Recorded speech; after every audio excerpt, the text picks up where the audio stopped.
اهلا وسهلا بكم يا اصدقاء، انا سلمى حجاج ودي قناتي التحفه تحفه، ودي حلقه جديده من حديث تحفه.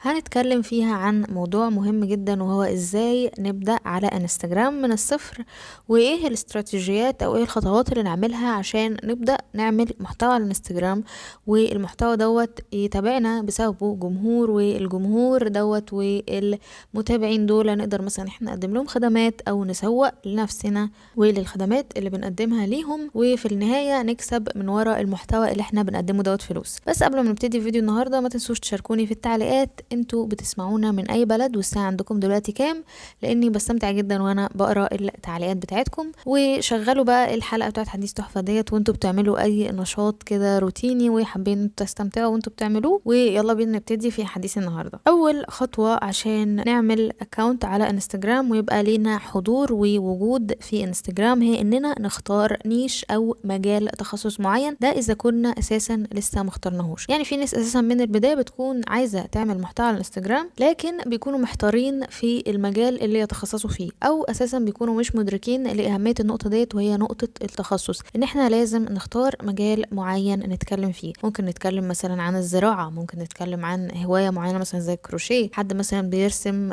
رسم بالوان ميه، حد مثلا بيحب التنظيم والترتيب وعنده خطوات يقدر ان هو يفيد بيها الناس مثلا يحافظوا على المكان اللي هم عايشين فيه مرتب ومنظم ومهندم اكتر، ده برضو يعتبر نيش او مجال معين. السؤال الاهم بقى هو ممكن النيش دوت يكون ايه، او ازاي نختار مجال التخصص دوت. في فيديو كامل عن الموضوع دوت بتاع اختيار موضوع التخصص موجود هنا على القناة، هسيب لكم اللينك بتاعه فوق هنا هيظهر لكم دلوقتي، وكمان تحت في صندوق الوصف، وكمان في بوست على المدونة في مواضيع مختلفة تقدروا ان انتوا تعملوا اكونت على انستجرام عنها. ومش شرط الاكونت دوت يكون اكونت شخصي او بيدور حوالين حياتكم الشخصيه، لا احنا هنا بنتكلم على المحتوى، مجال معين انتوا حابين انتوا تتكلموا فيه، تنشروا محتوى للناس فيه، معلومات معينه عايزين تفيدوا الناس بيها وهكذا. فهتلاقوا البوست دوت على المدونه في مواضيع كتيره جدا نقدر ان احنا نعمل اكونت انستجرام عن المواضيع ديت وننشر محتوى فيه. لكن اختصارا عشان تختاروا المجال او النيش المخصص بيكم، اختاروا حاجه انتوا مش بتزهقوا من الكلام عنها. لو في مجلس معين او قعده معينه وحد سالكم عن المجال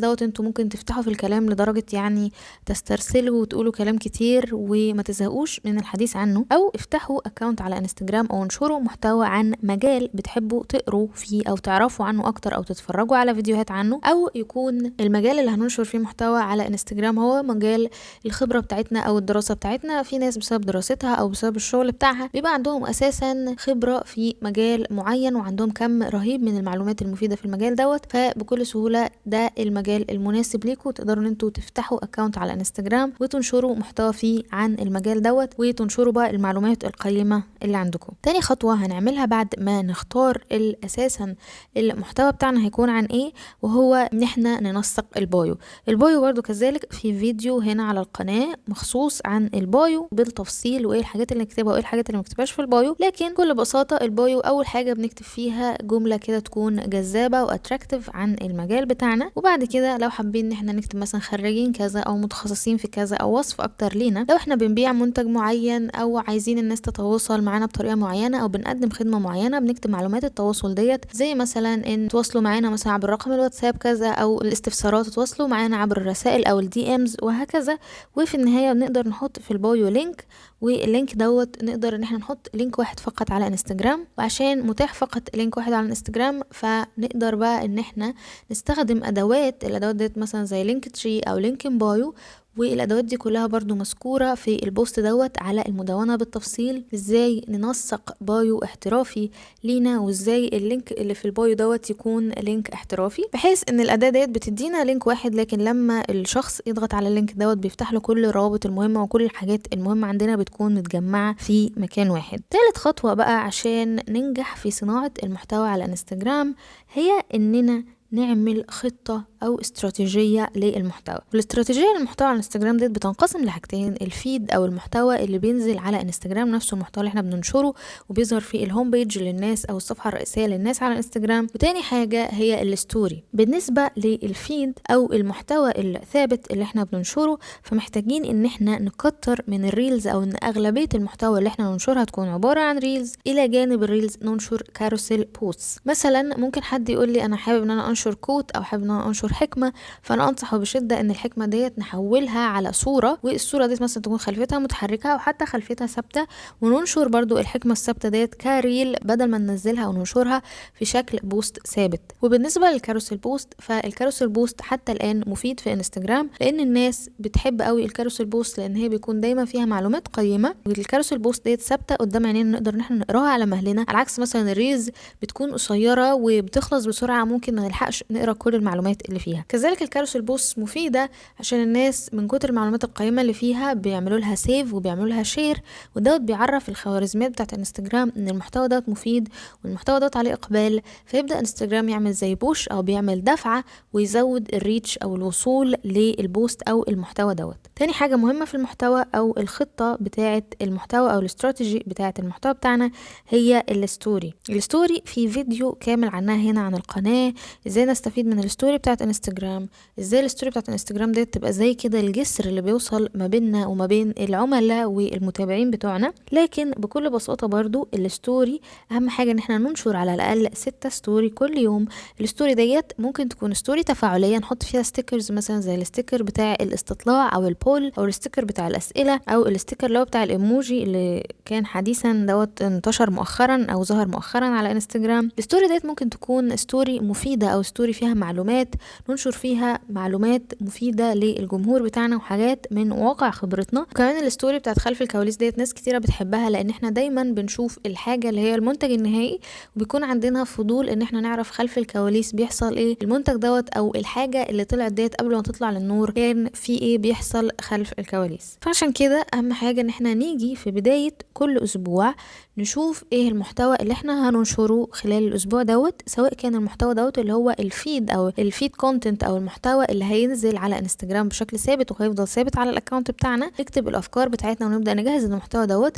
كذلك برضو حلو ان احنا نخطط بشكل مسبق للستوري.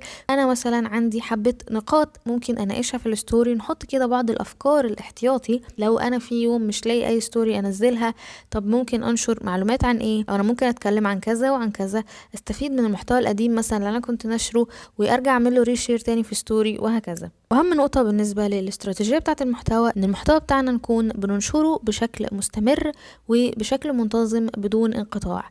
ممكن ننشر من اول 3 ايام في الاسبوع لو احنا لسه في البداية ولسه بنشوف شكل المحتوى اللي احنا عايزين ننشره يكون عامل ايه. ممكن نوصل بعد كده ليوم في محتوى يوم مفيش محتوى، ولو احنا عندنا كمية معلومات رهيبة ولسه في البداية وحابين ان احنا ننشر كل يوم فيا حبذا، لكن الاهم ان احنا نفضل مستمرين. يعني لو ما عندناش القدرة ان احنا ننشر محتوى كل يوم لان دي حقيقي خطوة صعبة، فممكن ان احنا ننشر محتوى يوم ويوم لا، او نخصص 3 أو 4 ايام في الاسبوع يكونوا دول المخصصين لنشر المحتوى على انستجرام. لكن اهم حاجة ما نجيش مثلا اسبوع ننشر كل يوم ونيجي بقية الشهر ما ننشرش اي حاجة خالص. لا، الافضل ان احنا نوزع المحتوى اللي عندنا دوت خلال الشهر بحيث ان هو يكون بينزل بشكل منتظم وفي نفس الوقت بشكل مستمر. والخطوة اللي بعد كده عشان ننجح على انستجرام وهي استراتيجيات التفاعل. التفاعل مهم جدا على انستجرام خصوصا للحسابات اللي بتكون لسه في البداية ولسه بتبدأ من 0 متابعين. محتاجين ان احنا نتفاعل مع حسابات بتقدم محتوى في نفس المجال بتاعنا، بحيث ان الخوارزميات بتاعت انستجرام لما بتشوف كده بتعرف بالظبط ايه المجال بتاعنا وبتفهم ان احنا تبع المجال دوت، تبدأ ترشح الحساب بتاعنا لحسابات تانية، زي ما ناس كده يجوا يعملوا فولو لحساب معين يلاقوا الحساب بتاعنا او الاكونت بتاعنا على انستجرام طلع لهم في الريكومنديشنز او في الحسابات المقترحة ان هم يعملوا لها فولو. والخطوة اللي بعد كده ان زي ما التفاعل مع الحسابات الاخرى والتفاعل مع الناس الموجودين على انستجرام في مجالنا مهم، كذلك برضو التفاعل مع الجمهور ومع المتابعين بتوعنا مهما كان عددهم مهم جدا. التفاعل دوت عن طريق ان احنا نرد على التعليقات، نرد على الرسائل الموجودة قدر الامكان، ونتفاعل معهم بشكل دوري يحسسهم دايما بالتواجد بتاعنا وبالقيمة اللي احنا بنقدمها لهم. وسادس نصيحة عشان ننجح على انستجرام حتى لو كنا بادئين من الصفر هو اننا نهتم بالبوست كابشنز. والبوست كابشنز دوت بيكون عبارة عن كذا حاجة، بيكون عبارة عن الكابشن وعن الهاشتاجز. بمعنى ان احنا لما نيجي ننشر ريل او ننشر بوست مش بس نروح حاطين البوست وعاملين له شير وخلاص ونسيب المكان بتاع الوصف او الكابشن دوت فاضي، لا مهم قوي ان احنا نكتب فيه كلام، والكلام دوت بينقسم لاكتر من قسم. بعد ما بنخلص الكلام اللي احنا بنكتبه في الكابشن دوت. مهم كمان ان احنا نحط الهاشتاجز، والهاشتاجز ديت في طرق معينة عشان نختار الهاشتاجز المناسبة اكتر لعدد المتابعين بتوعنا. ما نختارش الهاشتاجز اللي بيكون فيها مثلا مليون بوست واحنا اساسا عدد المتابعين بتاعنا اقل من 100 او اقل من 1000. وكذلك برضو نقطة مهمة جدا، وهي اننا ما نكررش نفس الهاشتاجات في كل بوست، او مع كل بوست نكرر مجموعة الهاشتاجات، لان كده انستجرام بيعتبر ان احنا سبامي او بيعتبر ان احنا مزعجين او كأننا روبوتات، وممكن دوت يقلل الوصول بشكل كبير جدا للمحتوى اللي احنا بنقدمه. وسابع خطوة عشان ننمو وننجح على انستجرام وننجح في صناعة المحتوى على منصة زي انستجرام، وهي اننا نبقى اوريجينال او نبقى اصليين. نحاول ان احنا نحط اللمسة بتاعتنا او الروح بتاعتنا على المحتوى اللي احنا بنقدمه. نحاول ان احنا ما نسرقش محتوى بتاع ناس تانيين. ممكن ناخد الالهام من حسابات تانية، ناخد افكار ونشوف اساليب وطرق ناس تانية بيعملوا ايه، بيستخدموا ايه الخدمات اللي بيقدموها، ايه الحاجات اللي بيعملوها، عشان نستفيد منهم وعشان ناخد الالهام منهم، لكن من غير تقليد اعمى. لازم كل حاجة يكون عليها اللمسة بتاعتنا والروح بتاعتنا عشان الحساب بتاعنا فعلا يكون مميز ويكون مفيد للناس وقيم، وده هيشجعهم على ان هم يتابعونا. ونقطة بونص بقى نهائية كده، ودي حاجة بلاحظها لما ناس يسألوني ليه الاكونت بتاعي عدد المتابعين مش بيزيد، طب ايه المشكلة في حسابي، طب ايه رأيك في الاكونت بتاعي. وهي ان ساعات كتيرة جدا يكون في محتوى، وساعات كتيرة جدا يكون في محتوى بينزل بشكل مستمر، لكن للأسف المحتوى دوت بيكون مثلا مسروق، او بيكون محتوى اساسا مش قيم او محتوى مش مفيد. كمان بلاقي ساعات بعض البوستات الكلام المكتوب فيها اصلا غير مفهوم، كأنه كلام مش راكب على بعضه. فاهم نقطة عشان ننجح على انستجرام هي ان المحتوى يكون مفيد قيم او ذو قيمة او في دافع من وراه يخلي الناس ان هي تتابعه، سواء مثلا كان محتوى ممتع او محتوى فيه قيمة من وراه، الى جانب ان هو يكون مستمر وبيتنشر على انستجرام بشكل منتظم. ولو حابين تعرفوا استراتيجيات اكتر وتفاصيل اكتر للنمو على انستجرام، هسيب لكم رابط تحت في صندوق الوصف تقدروا ان انتوا تضغطوا عليه عشان تشوفوا نصايح اكتر تفيدكم عشان تكبروا حساباتكم على انستجرام وتزودوا عدد المتابعين وكمان تزودوا التفاعل. ودي كانت الخطوات بتاعتي للنهارده عشان نقدر ان احنا ننجح في صناعة المحتوى على انستجرام. لو عجبتكم الخطوات بتاعت النهاردة شاركوني في التعليقات ايه اكتر خطوة عجبتكم، وما تنسوش تعملوا سبسكرايب وتفعلوا الجرس وتختاروا اول عشان يوصلكم كل جديد. كمان تقدروا تتابعونا على المدونة فيسبوك تليجرام وانستجرام. هسيب لكم كل الروابط دي تحت في صندوق الوصف. والى اللقاء في حديث جديد وفيديو جديد. دمتم بخير، باي باي.